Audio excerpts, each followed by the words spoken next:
On October 1st, 2017, Troy and Shannon Zeeman attended the Route 91 Harvest Music Festival in Las Vegas to celebrate Shannon's victory of overcoming breast cancer.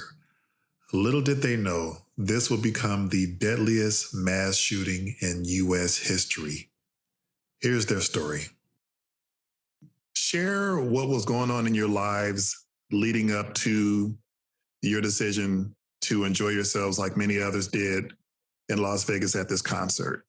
Troy and I have always loved country music, and we had been going to Stagecoach, which is a 3-day country music festival in the desert area. There's this new festival in Vegas, and we thought friends in Vegas dancing and singing, celebrating everything. So that's what got us to Route 91, was the fact of, we couldn't go to Stagecoach. So this was like the next thing. And it was an amazing festival. It was so much fun. Our life was going pretty well before 2016, before she was diagnosed. Yeah. For the next 2 years, from 2014 to 2016, she was she was the most confident I've ever seen her, best shape of her life. And then her mental health was super strong, very, very mentally healthy at that point. And then that's when, of course, when your life is so good, then you get hit with a hurricane like that, and the cancer comes, and then now we have to fight for that. So that all led up to that point in Las Vegas. Let's fast forward a little bit. You're at this event. A lot of people are very happy, looking forward to the music. What was the first indicator for you, Troy, that something was seriously wrong and something was pretty gravely unfolding right before your eyes? So it was the third night of the concert. It's a 3-day concert. It's the third night. It was actually the last singer of the concert. Jason Aldean was on stage singing. We're having a good time. And actually, Shannon and I are with another couple at this point, Jesse and Jenny. And Jesse wanted to buy everybody drinks. So Jesse and I actually leave. He's a good man, that's why. So Jesse and I actually walk away from the girls. We're like 40 feet, 60 feet from them at a bar. And we're ordering drinks. And then the first shots get fired. And I'm actually standing my back is towards Mandalay Bay. So although we hear the gunfire, I don't recognize it as gunfire immediately. And I don't think the crowd did either. So as the shots came down, I actually turned around to kind of figure out what was that. It doesn't sound right at a concert. But I also didn't say, well, we're in a life-threatening situation either.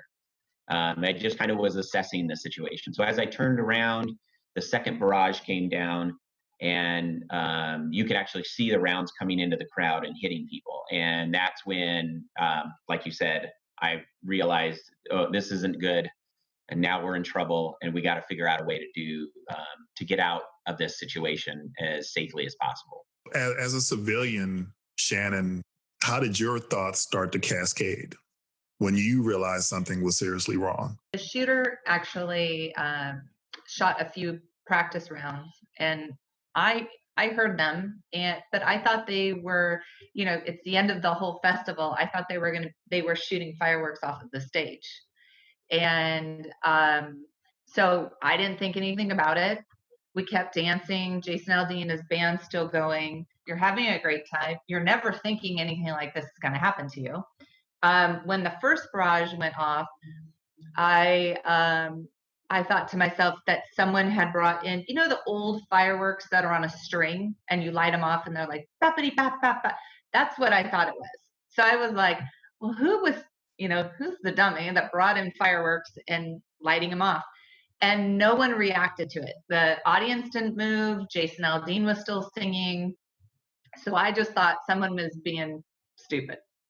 The second round goes off. And again, I'm still thinking it is fireworks, because why would I ever think anybody is shooting it. Why? And that would never happen, right? Like, why would I ever think that? But what happened was Jason Aldean did run off the stage. The floodlights came on, and we had about 7,000 people in front of us that were up by the stage. They all started running back towards us. So my thought process was to get us out of the way so we wouldn't be trampled. So at that point, I grabbed my girlfriend Jenny, and we ran straight to our left, and there was like a Maui gyms. They had like a sunglass hut, and when they closed it, it was like a corrugated container. And so we ran there to protect us from stampede, trampling, everything. I still did not think we were being shot at. I had no clue. But luckily, Troy and I met there. Troy came down that exact direction, and we were brought together. At that point, Troy knew that the shooter wasn't in the venue, but nobody else did. We all, at that point, the panic strikes in, and we think he is on foot moving towards us. Troy, as a trained professional, are you like, are you, and this is just me being the layman, like, are you thinking about what caliber weapon it is, whether it's automatic versus semi-automatic? Like, do those kind of things ever enter your mind in assessing what the situation is? When we get trained, and in this particular incident, the rounds came in such a quick succession that you knew that it was either automatic or semi-automatic. It sounds like automatic fire when you're out there, and understanding the difference only because I have experience in that. Even though my brain is actually saying, hey, we're making a decision on what the threat is, that decision for me comes very quickly because I've been introduced to threats for 20 years. So even though I am making those decisions, and the caliber of the weapon didn't really matter as much as how do we get cover and concealment?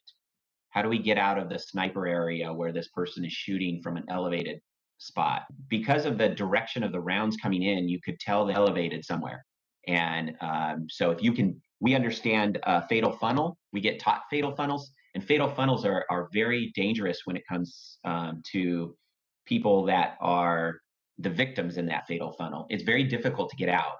And the farther you run, the funnel gets bigger. So technically what you're supposed to do is, if you can, you want to get to the point of the shooter as quick as possible, because then the shooting platform for that person is so constricted that you don't have the mass of people in that fatal funnel. But in this sense, in this particular incident, you couldn't get there. I didn't even know where the shooter was. I just knew that they were elevated. So in that sense, I'm not really thinking about what kind of caliber, how things are going. I'm actually just assessing and pulling in as much information as possible. So when you're watching the rounds come in, you can see them hit objects, and if the round goes through the object, you know that they're probably a more high-powered round than a low-powered round. And so, although I'm bringing in all this information and making decisions, I think it just makes it, I do it a lot quicker than the average citizen would do it. But if you took a citizen who goes out and shoots guns all the time, they would probably make the same decisions just as quickly. I don't believe I've ever heard that phrase of the fatal funnel. At what point, while everybody's, I guess, understandably afraid and frantic and running for their lives, and probably wondering how they're going to survive this moment, when do you realize, and when does it dawn on you that the shooter has been contained and you're now safe? FBI did studies on over 250 active shooters since 2000. And the average amount of time for an active shooter event is 4 minutes. In our case, the shooter shot for 10 minutes. And during the time of the 10 minutes, he fired over 1,000 rounds of high caliber rifle rounds into the crowd and into our venue. And we as a group, but me personally, what my objective was, how do I move people from one section of the venue to another section of the venue that will keep us safe? And how do I do that without people getting injured? Or how do I do that in a way that would minimize the percentages of us getting shot? And one of the things that happened was I was assessing for 4 people. This first started going down, I was only assessing to move myself, Shannon, Jesse, and Jenny. But while I'm doing that, the crowd around us just grew to 40 or 50 people. And they were all looking at me going, okay, I guess you're helping people. So we'll listen to what you have to say. So now, to move a bigger crowd, as we see in the movies, if you were to move 1 or 2 people with a sniper, you can do that pretty effectively and pretty efficiently. But to move a crowd of 40 people with a sniper, and not knowing how those people are doing, not only mentally, but how they can, what their um, physical abilities are, I don't even know those. So to take all that into consideration in 30, 40, 50 seconds and to try to move a crowd was a daunting task. But it took me a few minutes to figure out what we needed to do. And by that time, I had already been shot. Wait, you were shot? Yeah, I was shot in the right leg with one of the rounds that came in. And luckily, nobody else in our group got shot, and no one else in our group got injured. I took a bullet in the leg about 5 minutes into the shooting, and that bullet was going into the crowd that I was supposed to be helping, so it was a good thing that I was standing there. And so it was kind of good that way, where I was the only one shot, and it went into my thigh and it kind of broke up in there, and it didn't break my bone. And because it didn't break my bone, I was able to still move and run and jump fences and help and actually grab people and help them out of the venue if need be. So it worked out pretty well in that sense. And I was able to stay there long enough to assess what's the best advantageous way for us to move the crowd out of the venue. Shannon, when did you realize your husband was shot? I told her I wasn't shot. So there, we joke about that. That's why now it could be a laughing matter, right? Because the things that happen. But so at about, like he's saying, about 5 minutes in, he and I are arm's length apart, and he's relaying what we're going to do, what he's finding anything to me, and then I'm relaying it to the other people farther down, because it's so chaotic, it's so loud, people can't hear anything. There's a gentleman next to Troy that is also a police officer, and I hear him say to Troy, "I'm shot."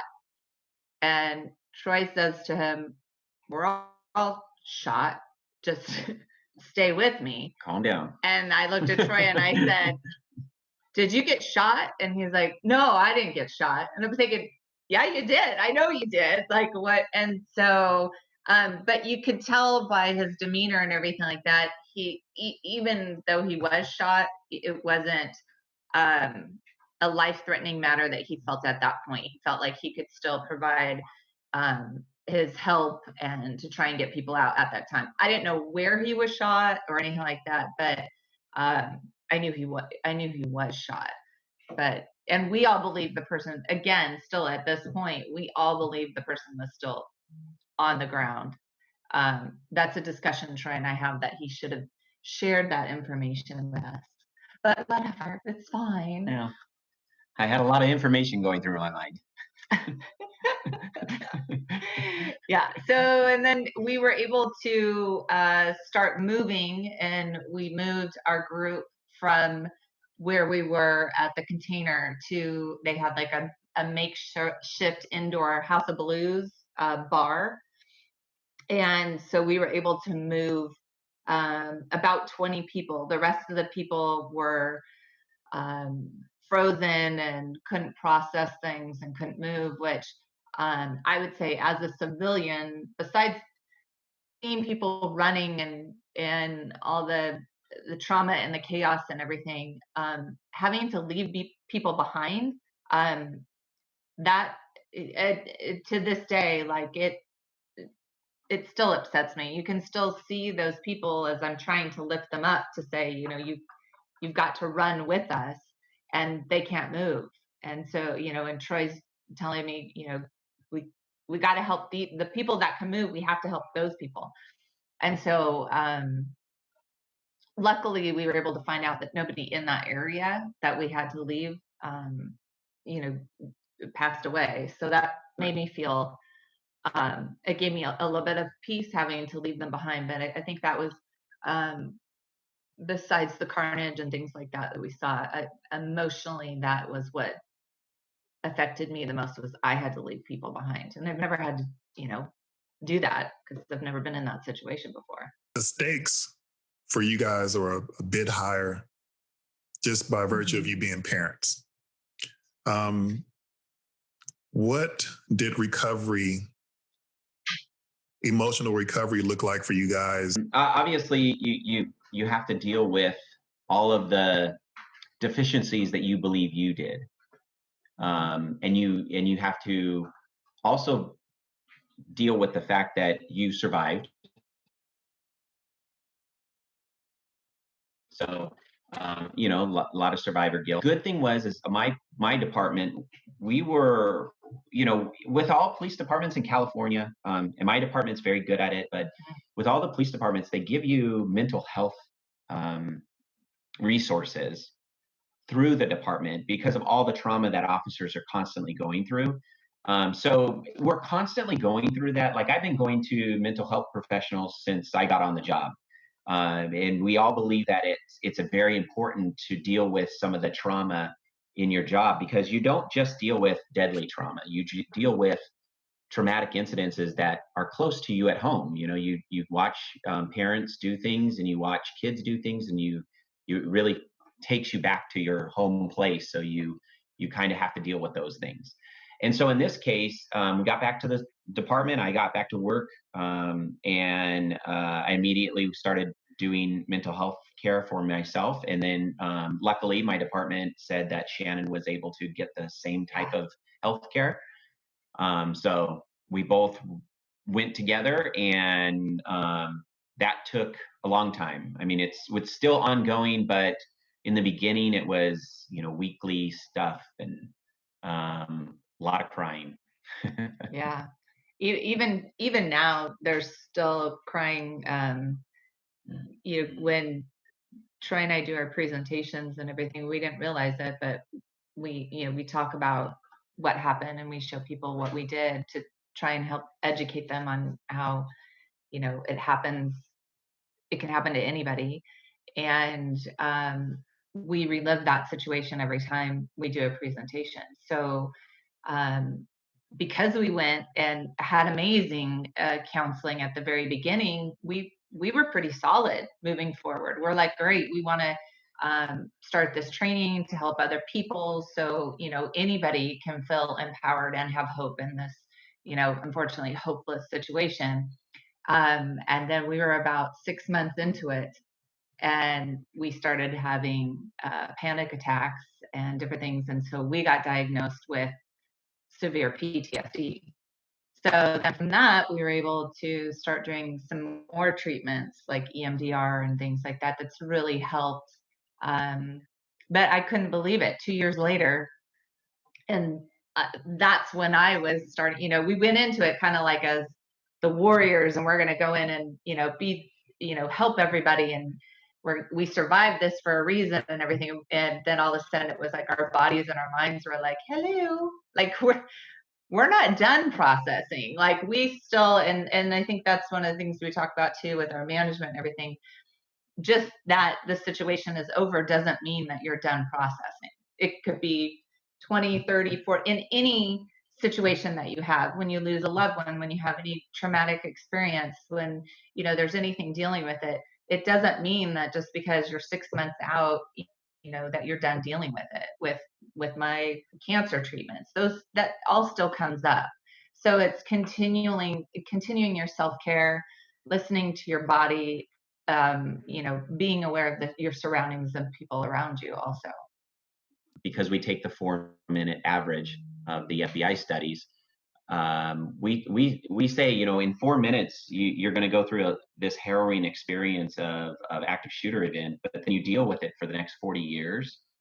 And one of the things that we talk about is the fact that everybody deals with trauma in every different form of trauma differently. So just because a traumatic event has to be an active shooter that killed a bunch of people, for me to be traumatic and go get help, doesn't mean it has to be to that level for somebody to have a mental health issue where they need to go get help. And when I say mental health issue, it's not you're broken. That's why we have these resources. It's officers go to them all the time because we're not broken. We just need help processing it. That's all. And so if we can get that type of message across in our training, that people don't have to fear going in and using these resources, because it really does help. You guys touch on a lot of good points. And what I want to acknowledge is, like, number one, just because you have a gun and a badge doesn't stop you from being human. You're still going to have human emotions as a law enforcement officer. And two, like, I think there's no set blueprint for any level of healing and recovery. So I can acknowledge and agree with you in that respect. So now, diving more into your business, what was the moment where the two of you decided, like, hey, there's some experience that we have to offer. There's some value we can offer companies and individuals in dealing with these kind of situations? Well, Shannon and I talked about it after the incident. There's a lot of talking between us and going through the counselors and the psychologists. And one of the things that we both believed was, if I could only help so many people that night, even with the crowd around us. We had to leave about half behind. So we only got 20 people out of the 40 or 50 that were around us, because other ones just couldn't do it. They didn't have the mental capacity or the physical capacity. So we helped as many people as possible. But if we could give everybody the same information that I had that night prior to the night, I think that possibly there could have been a lot less lives that were lost, and maybe a lot less injuries in that event. And then that people could help the next 40 years and recover quicker and from that traumatic experience and reprocess it better. So that's when we decided, Shannon actually decided, because she wears pants in the family. We got that on recording. There you go. I like it. So she decided that we should take our experience and my training and give it to anybody that would love to hear us and train and get our training from us. So that's how it all got started, is that feeling of we could only help so many people. Troy had given a presentation to an organization. It's a CERT program, and he had volunteered to tell kind of his story of what happened and what we had learned from it and everything. And when we were there and I was listening to him speak and educate the people and empower them and show them what we did, that's when the complete light bulb went off, and I was like, wow, like, this is amazing. And everybody that was there felt empowered, and he's a great speaker, and he's able to educate and give all that information really well. So that was the point where it was like, that he's got a talent, and I can just slide in and look good being next to him, and just give a little bit of the saying, the reference of, hey, Troy, nobody understands what that phrase means, help them out. So that's where I come in, and just the fact that he's been trained for 24 years to kind of deal with this, and No, and he never thought this would happen to him, especially off duty, right? How would you, at the very highest level, describe the kind of service you offer in training people in responding and preserving lives in the event of an active shooter? I've been going to first responder active shooter for a long time, and people have seen active shooter training around the nation, especially with schools. And the way that they do the training, I didn't really believe in the fact that they were getting the right information, and that the people receiving that training were even retaining a lot of their stuff. One thing that happens when first responders start to learn active shooting is we do the training that you normally see on the news, or these clips of fake guns and fake people going into schools and running the hallways and acting like they're shooting people. And then what are you supposed to do, right? That's the training. Well, that's the training that first responders get. The difference is civilians don't get that every month, every week, every 6 months. So if you put them in a stressful situation like that, how do they retain that, especially as scary as it is? So I talked to Shannon in depth. We went over a lot of different curriculum, and the curriculum we came up with was a very low stress, very non-scary curriculum. So we do presentations. We actually do walkthroughs of buildings also. And the walkthrough of building is not that somebody's going to come in and try to shoot you, fake shoot you, and then tell you what you did wrong. It's to give you the understanding of how hard it is to actually be a bad guy in an active shooter, and all the advantages that you have while you're the victim in that event. So just like in Las Vegas, even though we were being shot at and there was a lot of rounds coming down range, I felt that I had a lot of advantages that the bad guy didn't have. So I walk people through and show them why I feel this way, and what actually out of all these years of training, even, and we get training, not just police training, but military people come back from their wars or their conflicts or their training and say, these are the things that we learned. And so if you take those little bits and pieces and you do it in a low stress environment, people are going to retain that better, and they're going to actually use that to help train other people. And as you know, and I know, if you train people, you're going to retain that information even better than you when you were getting trained that information. So some of the things that we talk about how to prepare for the event prior to an actual active shooter event. We talk about how to react in the event, the advantages of the victim versus the disadvantages of the suspect, the mental health not only during the event, but after the event, and then how to stop the bleed methods. And stop the bleed methods were really, really important to officers in the field. They're really, really important to combat veterans. And they're also very, very important at Las Vegas, because there was a lot of people that survived because we were using stop the bleed methods that entire night. Like my leg, I got shot in my leg and I didn't get medical attention for 5 hours. So there were people that if they didn't get medical attention for extended amount of time, if somebody wasn't doing a stop the bleed method on them, they would have died. So we learned that through these experiences. Shannon, what kind of challenges do you have in, I guess, translating Troy's expertise and helping to craft the language where it's easily digestible for citizens like you and I? One of the things that Troy said after we were in this event, in this active shooter event, was that his whole perception of his tactical training had changed, because he saw how civilians that had no experience, no training, how they didn't understand what to do. So one thing that works out wonderful for me is he has been able to, because he lived through this event, he's now able to be more civilian like, I guess you could say, in the way that he talks to people and presents.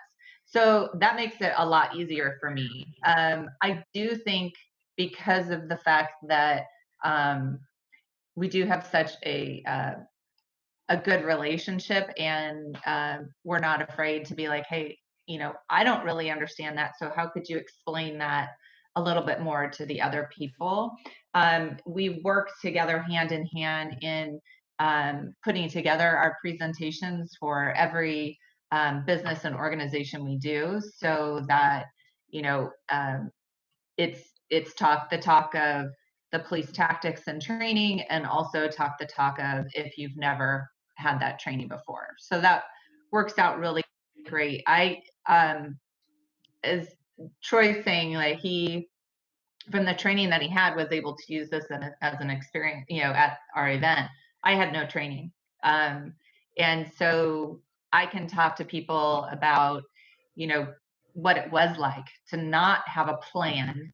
I was very lucky in the fact that I've been with him for so long that I, do look around and see where my exits are. I do look around, even, subconsciously. I didn't even realize, how fast I could think about where to move.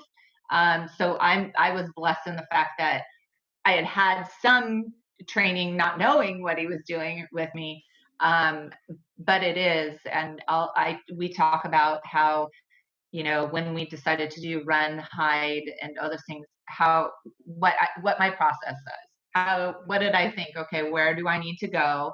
And then a split second, I got to here. I just didn't run, wildly or willy nilly. I had a plan, and then after that, you execute the plan. So we make it very easy to understand, I think, because of the fact that I am a civilian. So but again, kudos to Troy, because he does have that ability to just not talk tactics, which, as a civilian, tactics are very scary. This whole topic is a very scary topic, a very uncomfortable topic. And so what we do is we're able to provide hope. We do PowerPoint presentations to large groups, and we talk about evolution of the active shooter and the evolution of police trainings, and how the police will come in an event and what to expect. Also, our story and kind of what can happen to your body in these situations or people around you.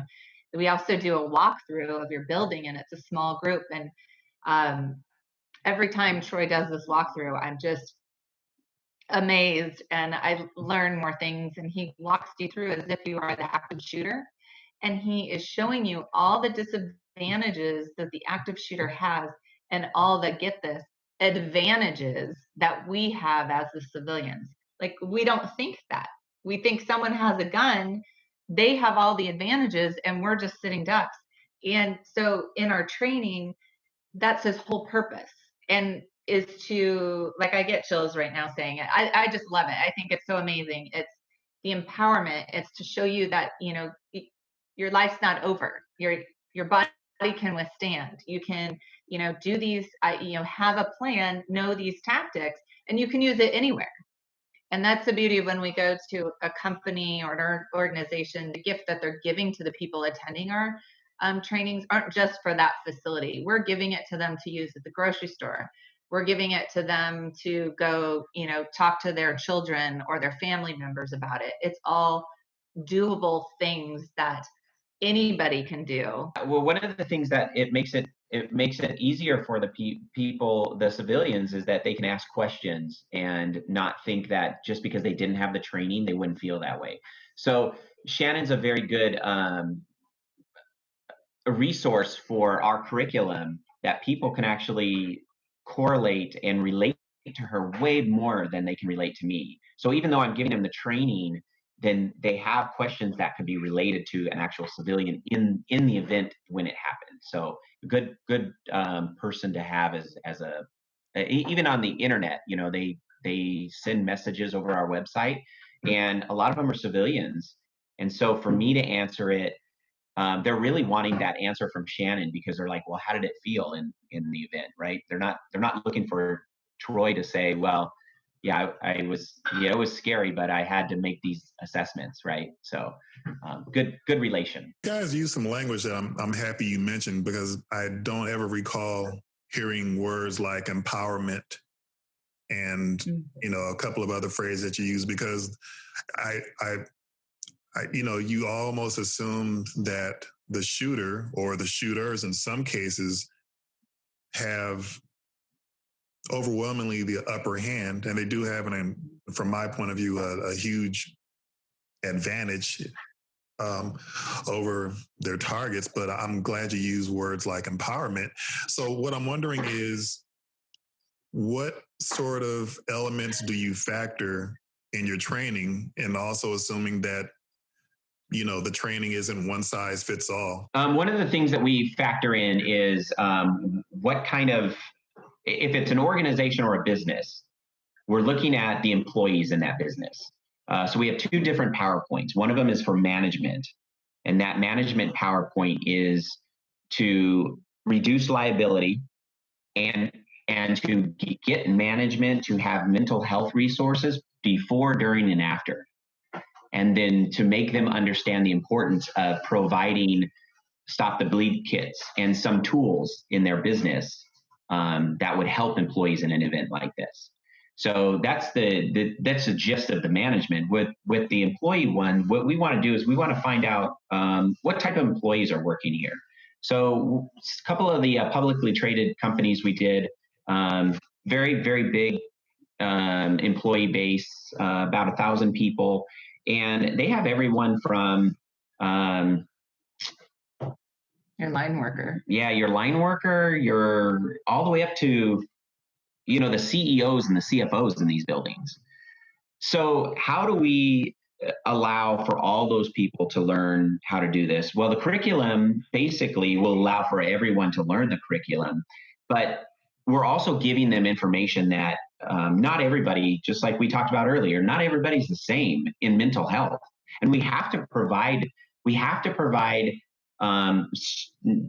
supervisors have to provide that mental health resource that these people need. They also need to be able to identify somebody and say, hey, you're struggling on something. How can we help you? It's not always just, well, you did something bad, so you're going to be punished. You did something bad, so you're going to be, that doesn't help anybody. And it doesn't help the business either, right? The business doesn't want to fire somebody and hire somebody new. They want to get this employee up to speed on the efficiency and the effectiveness of that employee. So if you have a supervisor or a manager who's just saying, well, you're bad, you're bad, you're bad, then it's not helping. So we want to get people to understand in every line of their organization that not only is our training to help them, but also identifiers that FBI's study has shown. There are some identifiers that, even though they can't say for a fact that if you had all these identifiers, you would be an active shooter, but obviously something's different about this person. Right. You didn't hire this person with all these issues. So how do we now help them through their issues?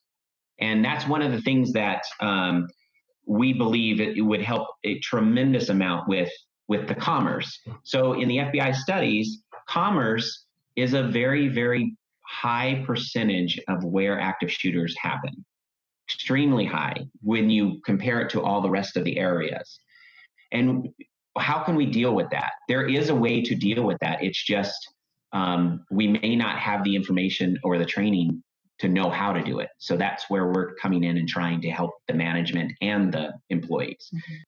Of two different populations, people who have no training in active shooter training versus people who have some training or some awareness of how to deal with active shooters, I wonder how much the survival rate rises with that. Do you happen to know anything about that? I haven't found any data from the FBI studies that show the difference between somebody who's had the training and somebody who hasn't. The only thing I can speak about with experience is that all of the law enforcement agencies that I've been with and I've trained with and I've helped train, we get a lot of our training from military experiences and officer-involved experiences from the past.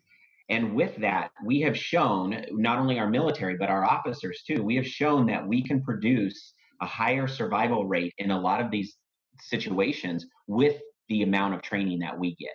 So the only thing I can say is that I believe in all heart of hearts that training will help you have a better survival rate. I haven't found anything that FBI has actually asked somebody, have you had training versus have you not had training? It sounds like something that's probably something very hard to quantify. That was just my inner nerd just wondering about that. No, you know what's funny is I've wondered about it too. That's why I looked, even before you gave us the questions, I looked for that. I was in the last few years, I've been looking for that and I couldn't find anything because I think it's very important. I think it's a good statistic if they were able to find that and show the differences of how people reacted with training and without training, because a survival rate is tough to quantify anyway. Because let's say a bullet just errantly hits you while you're running and you didn't, the guy didn't even try to shoot you. But how you react in that, are you freezing? Are you helping others? Are you able to give yourself treatment, medical treatment if needed? Those are the kind of things that we know for a fact, and we meaning law enforcement knows for a fact that military and law enforcement, with that training, we have saved lives. But again, we get that training all the time, and civilians don't get that luxury of that. Do you often come across some of these people in general who are skeptical with the training that you provide? It's actually very funny because we've had a few companies, and I almost I don't know how to I didn't quantify it, but I will say this: almost every company that we've gone to, there's always been some pushback on the training from certain members of those organizations or companies, and I completely agree with them. If it is not comfortable, if it is not something you want to talk about or be trained on, I understand why. But we have yet to have somebody who is completely against the training go in there and get the training and then come out and say, this is horrible. They actually come up to us and tell us thank you. And they actually say, we were so scared to come in. The only reason we didn't want the training is because we were scared. But the way you guys present it is such a great way of doing it because I was never scared in there at all. So it really goes to, we want to pat ourselves on the backs because we really put a lot of thought into the curriculum and how to deal with that high stress, very scary situation for civilians who don't get to do the training like I get to do it. We were training a company of about 40 employees. We had done 4 different walkthrough trainings, and one of the management was in the first one, and then he brought his high school daughter back for another one because he was like, I want her to have this. This is amazing. Like they were like, can we bring our family for these things? Like that's it is, and I think that one, companies are afraid of it, and 2, it's an investment, and some companies don't necessarily feel like that's an investment that's necessary yet. Unfortunately, we have a lot of companies that don't feel that way until they have some type of a threat, and then they're calling us for it. Where if we would have been able to come in and help them either on securing their facility better or training their management what to do, maybe they might not have been in that position in the first place. I'm thinking if I was a small to medium-sized business owner, I would want my employees to have that kind of training. I guess kind of cynically, I wonder how much of the bureaucracy and red tape gets in the way of that. And California is a beautiful place. I think we can all agree on that. But I also remember that there was a mass shooting. Well, I don't want to call it a mass shooting. There was a shooting in, was it San Bernardino? Yes. Yeah. A couple of years years ago. The office ago. building at Christmas time. It can happen anywhere. So is there anything that has surprised you guys most about this process? Well, one of the things I want to mention before we go on to that question is that, Sure. you know, one thing that companies and people look at, they look at how companies, other companies of active shooter training have been doing it for a number of years. They also look at how the schools have been pulling in companies and doing that active shooter for years. I mean, they've been treating active shooter in schools for 10 years, and we've been seeing those videos. And you don't want to scare your employees, and that's just a scary way of training, for lack of a better term. And I think that if companies and agencies, organizations start, even the teachers union, you know, they're starting to learn that you can't go into a school and scare the kids with fake guns and that we're going to shoot you and you're going to have to fight these people. You have to give them the tools to be able to survive. And like Shannon said, we want to empower them. How do we give them power when they feel like they have none? How do we give them hope when they feel like there's no hope? And with hope, you can do a lot of things, but without hope, you just freeze. And so we give them that information. And if more organizations and companies understood how we actually do the training and our curriculum, I think they would want the companies that train them to do it the same way. Earlier in our conversation, you made a statement that reminds me of, and I'm not trying to offer you up for sainthood, Troy, but you made a statement of you only got 20 people out of the way, or you only, I mean, it's kind of like an Oscar Schindler statement to make. Like 20 lives is a ton, but you know, it just, I'm guessing it shows where your heart is, and your heart is in preserving lives and not just about making a buck. I'm not even allowed to talk to people about money because Shannon doesn't allow me to give away training anymore. Oh. Shannon the tyrant. Get out of that part. Yeah, he's not allowed. If Troy could, let's say that we had, you know, he wasn't a police officer and we had millions upon millions of dollars, we would fly everywhere we could to provide this training for free, because that's it is because this training is so deep in his heart and has transferred into mine, and we feel like it's so necessary. It was, if we had millions of dollars and he wasn't a police officer and I was a stay-at-home mom, right, and we had these funds, we would volunteer to fly all around and give everybody the training, because we believe so deep in this training. We believe it's so important. We believe to empower and give people hope in these situations is so important that we wish we could just go do it for free. And we know everybody would want us to come in and, you know, train for free if we could. But unfortunately,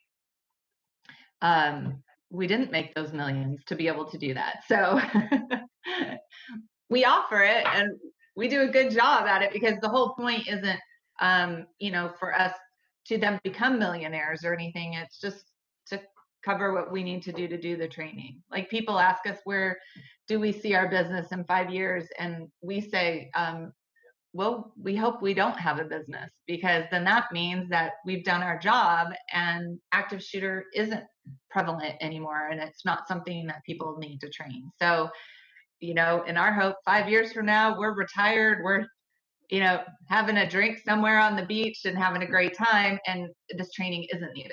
If you had to drive home, and you two don't come across as overbearing people, but if you had to drive home why this type of training is critical for organizations of various sizes, because the level of unpredictability of a shooter, I can't speak to, but I would rather have the training myself than to not have it. Can you drive home why this type of training and education is critical? I will say that active shooters, the events themselves, the studies that law enforcement and FBI have done on all of them, they're very quick events. They're fast evolving. They're unpredictable. kind of like driving. If you gave your keys to a 16-year-old who's had no training and said, go to Palm Springs and back, there's a high likely percentage that there is going to be a crash. And that crash is going to, you are going to sustain either some small injury all the way up to death. And that's why we go through all of that driver training, because we're trying to minimize the injuries and death in accidents. And the same goes for this. We cannot predict that an active shooter is going to happen tomorrow. But if one were to happen tomorrow, we're giving you the best tools that we know of that can minimize your injury and death. And that doesn't mean that you can't die because you have our training, but it does mean that you can make decisions that is going to hopefully give you more an advantage than you believe you would have had before the training. Mm-hmm.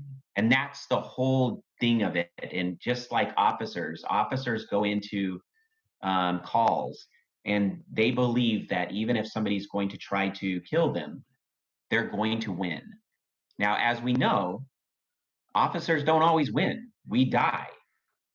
But we've had the best training and the best way of lowering that percentage of us dying. And that's what I'm trying to provide for everybody in the world. Where have your kids been through this whole ordeal, through the incident in Las Vegas with the two of you, up until you starting this business? We teach our boys that we are a team. We correlate our home life like a sports team. With that being said, we don't get to learn from it, and we give them the opportunity to react to that. And that being said, even mental health, we are helping them along in any time they feel scared or uneasy. But I also we both give them training in this stuff at home. We teach them how to clear a house. We teach them why things are more advantageous than other things. And so that they feel like they have some kind of power and that they have some kind of training that gives them an advantage in a situation that they may not have thought they would have had an advantage in. We were driving home from Las Vegas, and my wife calls my kids, and they're staying with their grandma and grandpa. And so my little one at the time, he's 10 years old. He gets on the phone, and Shannon says, well, Dad got shot in the leg. And so he says, oh, hey, Dad, are you okay? What happened? And I said, well, a bullet went into my leg and it broke up, and now the pieces are in there, and I'll see a doctor when I get home and see what happens. And he's like, well, of course it broke up, Dad. That's why we work out.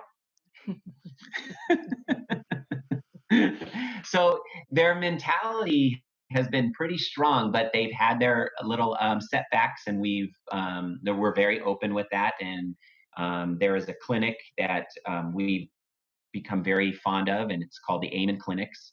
And they are very, very good at not only kids stuff, but adults mental health. And the people that work there at the clinic that we go to they're just amazing. Even the doctors are amazing. One of the founders are amazing. And it's a great way to be able to always have somebody to lean on when you don't have the answer for your kid. And I think that's important. I would say that it definitely helped our children deal with this active shooter event because of the fact of what Troy's job is. And, they know stories about Troy and LAPD, and they know that people have, ambushed him and tried to kill him and things like that. And we've been very open with those stories. But I think it's more than just being open with them. We're not scary with those stories. Just like you can see how we do our training. It's a very safe environment. We give a lot of education, and we don't scare in those situations. So when my boys got up that morning after Route 91, we had just gotten back to the hotel from the hospital. We got back around 6 a.m. and Troy was asleep, and I talked to the boys. And so it was a very I didn't allow the news to be on. There was no reason why they needed to see the news. Like I told my parents, don't turn it on. And it was that, this unfortunate event happened. People have lost their lives. Thank God, that we made it out okay. Mom's okay, dad's okay. Our younger one told us it was the most popular he'd ever been at school because everybody knew we were there. So he was like, everybody wanted to talk to him. And he was like, my parents are okay, so I'm okay. We used to always joke that, and I say joke, it's kind of in like that weird joking way, but that's the way you joke when you have a police officer as a husband. But that he has 9 lives because he's been in car accidents where they thought he was, dead under another car. He's been ambushed. He's been shot at. He's had a very busy career, because he's out there trying to do the work. He's out there trying to help people. And so we used to always joke Troy has 9 lives because there's so many times people are like, I don't know how he got out of there. So when we got back from Route 91, my younger one said, Mom, that was Daddy's 9th life. And it was, because we'd already counted 8 times that he could have lost his life on his job. And so I told him, it still gives me chills again. And I told him, well, we're going to say Daddy has 33 lives because like that, we're not done here. There's too many more things that he's got to do. We've got to do everything. But, so we try to make those, however you can make it educational. We've taken our kids, they've wanted Troy to take them to their schools and walk them around and show them what to do. So then they can, tell their other friends what to do. So we've had friends that have asked us if he can, educate their children. So I think it like with anything, and this is our mentality at our house, that the more open you are, the more facts you can give, right? And the safer you can make people is all how you're going to empower them. Are there any other companies or organizations you guys partner with? So we have companies. We don't really partner with them. We don't charge like finder's fees or anything like that. We just we have resources that if people are asking about a certain topic, we can show them a way to do it. Especially with mental health, with all the resources I have with the city of Newport Beach and the police department, and then with the Amon Clinics, we have a lot of resources for helping in traumatic events and understanding and reprocessing those events. So those types of resources we give out. We have had questions about training people to utilize firearms, and we have declined that because I don't think that teaching you how to use a firearm is really what we're involved in. It just like my case, there's no reason for me to have a firearm in Las Vegas. I wasn't going to do anything with it anyway. So what would that have changed anything? So, but other than that, we provide anybody that hires us and is our client, we provide them with 12 months of explanation, answer questioning, or coming back to their business and saying, so here's what happens a lot. I walk you through your house. We'll take your house for example. And 3 months from now, you walk into a room and go, oh, you know what? I don't remember him saying this. And what if this were to happen? So we give you that 12 months, and I'll come back and give you that answer to that question. Because again, like you said earlier, our job, our whole intent for this business is not to make money. It's to save your life. And that's our intent. So we give that 12-month period of people going, oh, you know what? Something just came up and I had a question. Go ahead and email me, text us, have me come to your business, and I'll walk you through that one little area. Again, no problem. Like Troy's saying, our purpose is to educate you. And so we're here. There's always more questions. I still have questions that I ask him, so if you have that ability, that's where we feel like then you're going to be able to constantly use it. Think about it. Like, we're not telling you to be paranoid, but we're telling you just, be aware, think of these things. And as you do, it's going to become like I didn't even know I was doing it, right? So those are the things where that's why we feel it's important to give that communication and that support for the next year. And let me clarify that anybody, they don't have to be a client. Mm-hmm. Anybody can email us on our website and ask a question, and we will answer it. Yeah. So you know, there are times where people just need support on something that they're unfamiliar with. And if they just have a question about that, email us and we'll answer the question.